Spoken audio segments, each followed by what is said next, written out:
Hey guys, welcome back to another week of distance learning. Today we're going to talk about themes in the house on Mango Street. This week's reading is a little bit more extensive than what you saw last week, although it's still only like 22 pages for an entire week, so really not too bad when it comes right down to it. But the three themes that we're going to discuss are introduced in this week's reading. So just as a quick review on what theme is. Theme is the central message the author is trying to convey. It's a lesson about life or human nature taught by the story. Okay, central message author's trying to convey. There can be multiple themes.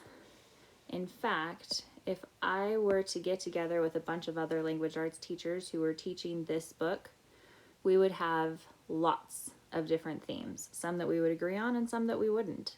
Theme is nebulous, which is that next idea. Nebulous means something that's hard to pin down, something that's kind of all over the place and difficult to define, often open to interpretation.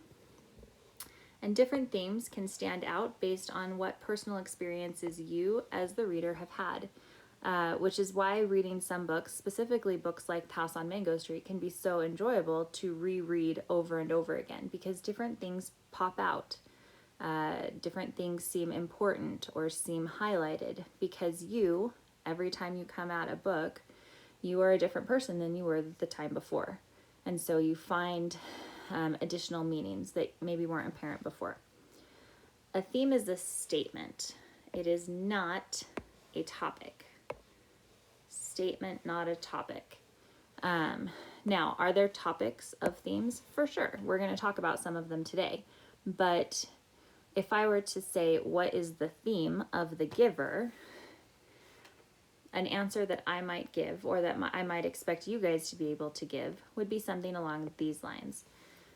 The theme of The Giver is the reality of a world without the pain of difference is merely an echo of the vibrant tapestry of a life fully experienced, and we should be wary of the seductive lure of those who would make us all the same.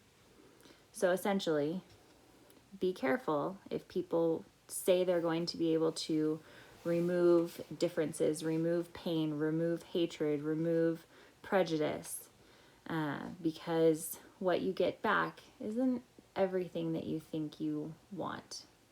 It's the idea of you have to have opposites. You can't experience joy unless you also experience pain, right? It's that idea. All right, so now that we've recapped what theme is, let's get into specific themes from this book. So we've got three. Now, you'll notice in each of these boxes, there are secondary themes. There could be cases made that some of these secondary themes could absolutely be primary themes. However, based on what you guys are doing, where you're at in your lives, the different literature that we've covered this year, there are three themes that I want to focus on as we go through this book. And those three themes are identity and belonging, the role of women, and the idea of society and class, or caste, depending on how you want to look at that. Now, under identity and belonging, our goal is to understand who she is. And by she, I'm talking specifically about Esperanza. Who is Esperanza and where does she fit? Or where doesn't she fit? And her coming to embrace that, coming to accept and embrace it. Secondary themes that can kind of fit under or nest under identity and belonging include dreams, hopes, and plans, innocence, home, friendship, and family. Okay, they all kind of contribute to this overall umbrella theme of identity and belonging. The second one I want to talk about is the role of women. Understanding and giving voice to the experiences of impoverished immigrant women and daughters. Now, we know from last week's material, right? You guys all did the web quest, or should have done the web quest, about learning more about who Sandra Cisneros was, what her experiences were growing up. what the book is about, kind of getting a sort of a movie trailer version of what you're going to find in the book. And most of you were able to identify the first theme, this finding a place idea. But just as important, especially when you look at Sandra Cisneros, her experiences, and what she truly values, she really, really, really wants to give a voice to women who traditionally, and in this book you'll find, don't have a voice. And those women are impoverished, okay? They're in poverty. They're usually immigrants, either from Mexico or some other foreign country. And they're women living in a society where women's rights really didn't exist. And so there is a lot of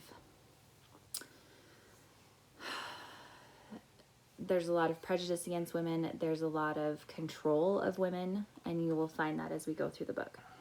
And then the last one is this idea of society and class. Okay, this kind of hits on that idea of poverty and being lower, from a lower economic class. The idea of this theme is to understand the experiences that accompany impoverished immigrants and how those experiences shape their lives. So again, we're going back to this idea of impoverished immigrants, okay, and how the experiences that they have in this version of society shapes who they are. You guys know from the web quest that you did that Sandra Cisneros grew up in, a Mexican-American family. They were very poor. She kind of bounced around a lot as a kid. They lived in lots of different places. She attended lots of different schools, and so there wasn't really this idea of stability. And she initially was worried that upbringing would actually be detrimental to her ability to become a writer, especially a successful writer. But really what she did is she was able to take those experiences and channel them and give voice to them and help other people, help her readers understand that the stories of people who are in poverty are just as important as the stories of people who have lots and lots of money, or the stories for people who are very influential or powerful. And in some cases, they're a lot more relatable, right? Secondary themes under this include this idea of foreignness, right? Being in some place, but you don't really feel like you belong there. Or this idea of being the other, sort of an outsider, right? All right, next slide. We are going to talk specifically about those three themes in a little bit more detail. But all three themes you can find in this week's reading.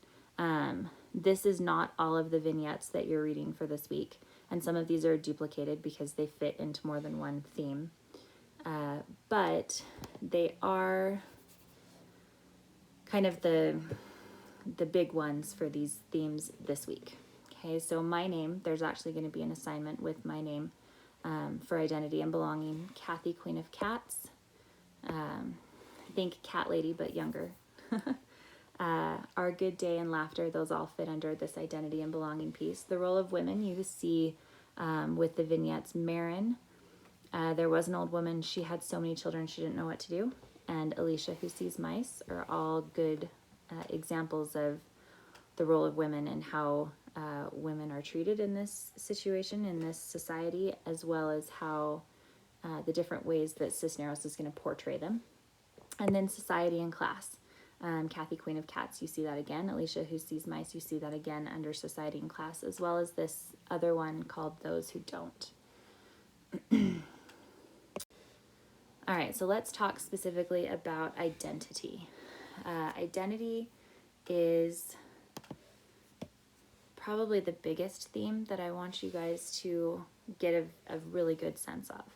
And because that is that way, I want to start with this quote. And this is from the book.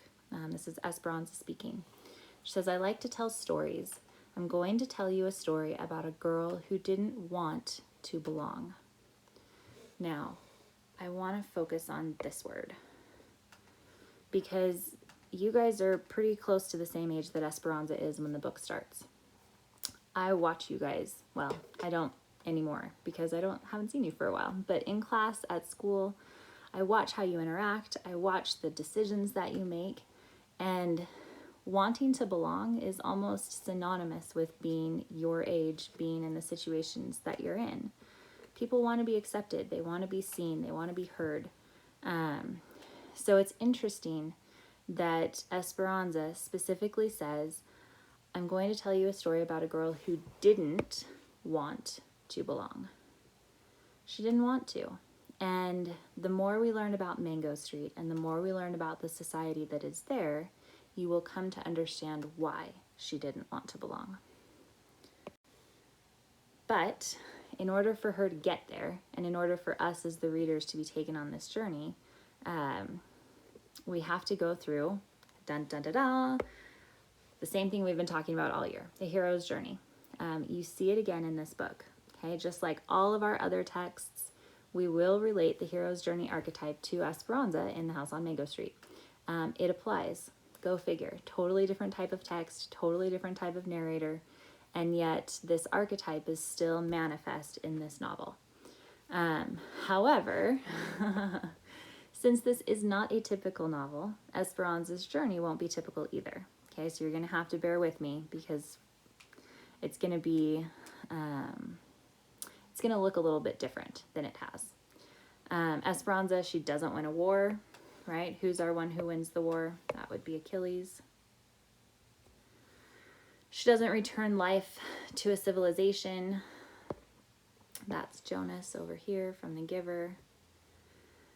And she doesn't save a shipwrecked crew against all odds. That would be right here with Ernest Shackleton. Instead, her journey, her return, right, our last step in the hero's archetype, is that she finds herself.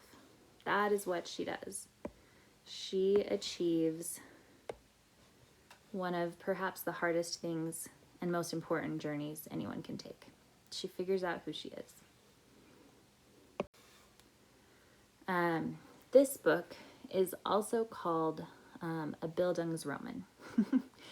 I know, it's a weird word, I get it. You've probably never heard this word before.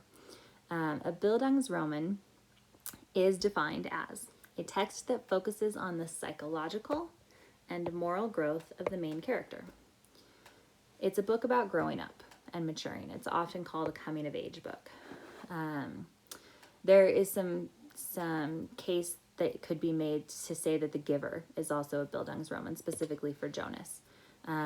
But there's a lot of exterior plot beyond Jonas and his personal development. In The House on Mango Street, there really isn't an external plot, right? We've already talked about vignettes. We've already talked about how there isn't really a plot in any vignette. There's no beginning, middle, end. There's just thoughts. And so because there isn't an external story beyond what Esperanza is going through, this is 100% a Bildungsroman, because it's just focused specifically on her development as a young girl. For our purposes, if you read over in the orange box, for our purposes, the growth of Esperanza throughout the book does coincide with steps along the hero's journey. Okay, the biggest difference is that Esperanza's progression is much more personal and internal than what we've seen in other texts. Every other text we've read, what happens is very external to the main character. They're certainly involved, but it's, winning a war, and it's giving memories back to society, and it's saving a crew, right? It's all external. Now, the main character certainly does go through some personal growth in order to get to those external results, but here in Mango Street, we find much more internal results. Okay, so we've got to keep that in mind as we go through. So this is your assignment for this week as it relates to this particular theme. It's called the My Name activity. It's in Canvas. If you open up the assignment, you'll see a link to a Google Doc that will walk you through the activity. But essentially what you're going to do after you read, so it's the very first vignette for this week's reading. It's called My Name. where Esperanza talks about her name and how she feels about it. And, you know, where it came from and what it means, all of these different pieces.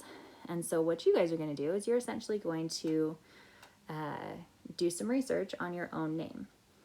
So all of the expectations and steps that you need to take are explained in the document, but this is what you're going to generate. This is your final product, if you will. So this is one that I did for myself. My name is in the middle. I put a symbol behind it, and the symbol can be anything you want to associate yourself with. I picked the symbol of a bee because my name actually means honeybee in Greek. So if you look over here in the key, this is our little key right here. You see that the different colors represent different components that I need you to complete. So this one is why my parents chose it. I was actually named after one of my dad's favorite students when he was a teacher early on in his career. The meaning is in yellow, and I changed the font size too. You don't necessarily have to change the font, but you do have to do different colors. Meaning is in yellow. It means honeybee. It's Greek. There's actually the presence of someone named Melissa in a lot of different Greek mythology. So that's what that is there for. Famous people who share my name. Most of them are either actresses or singers, and I threw myself in there as a teacher.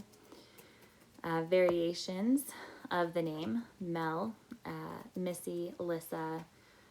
Additional kind of variations that are other full names include Melinda and Melanie. Those are all sort of versions of Melissa, but Melissa is the first. So these are essentially nicknames.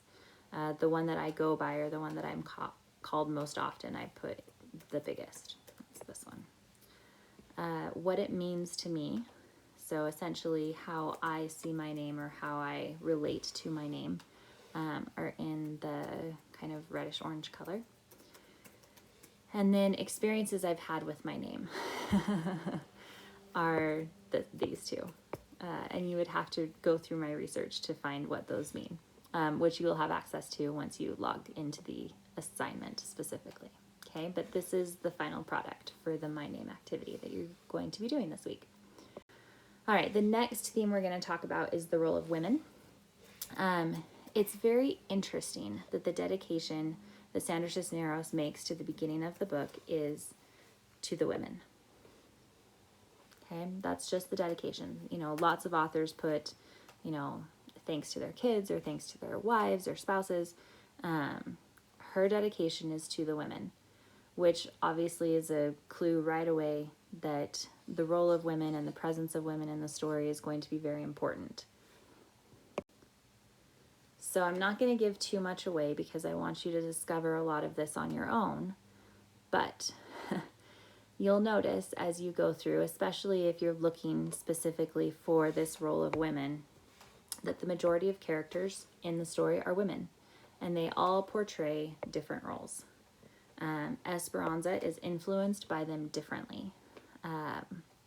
Remember, please, as you go through the vignettes, that you have to view these vignettes and the different stories or, you know, moments in time that they capture.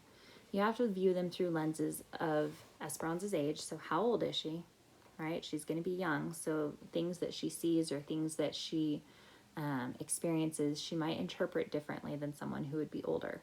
And in some cases, she might interpret incorrectly. You have to keep in mind her Chicana culture. Okay, that's Mexican American, remember? And you have to keep in mind her poverty. Different things are important, different things are valuable, different experiences are had by people depending on these things: age and culture and socioeconomic status. Over in the box, the orange box, the goal as you read the various vignettes is to interpret what Cisneros is trying to tell us. What do each of the women represent? You're going to meet 3 of them this week. 2 of them you'll see multiple times throughout the story, but they are very different. They have some similarities, but they are very different. And they mean different things, and they represent different ideas and different components of culture and society. Now, this theme, like all the themes, okay, obviously we see identity, we see role of women again, are ideas that we'll revisit again and again as they become more and more defined the further we get into the story, okay? Now, the role of women assignment that you are going to take, the one that coincides with this theme for this week, you are going to read 2 vignettes in this week's reading. One is called Marin, and the other is called Alicia Who Sees Mice. Okay. This is wrong. It is Alicia Who Sees Mice. So we are introduced to Marin and Alicia. You're just going to fill out a fairly basic Venn diagram about them. What are their differences? What similarities do they share? You're also going to analyze how Marin and Alicia influence Esperanza separately. Okay. And then there's this question at the bottom that you're going to answer. After reading these 2 vignettes, Marin and Alicia Who Sees Mice, as well as there's another one part of this week's reading called There Was an Old Woman, She Had So Many Children She Didn't Know What to Do. Okay, so those 3 vignettes. Your goal is to try to extrapolate and then explain the role of women in this community. Okay, what is the role of women? All right, and our last theme for this week, the last theme we're going to focus on, the last component of this presentation, is this theme on society and class. So in just about every vignette in the book, it is apparent that Esperanza, her family, and their neighbors live in poverty. Okay, poverty is a recurring theme.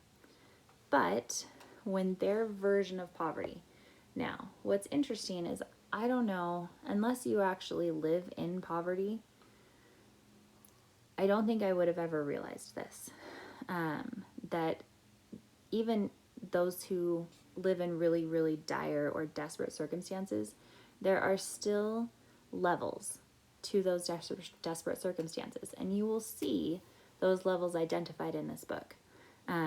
So when their version of poverty is compared to another's, it becomes even more apparent that even in poverty, there are still levels and there is still prejudice. We see this especially in 2 of your vignettes for this week's reading, Kathy, Queen of Cats, and Those Who Don't.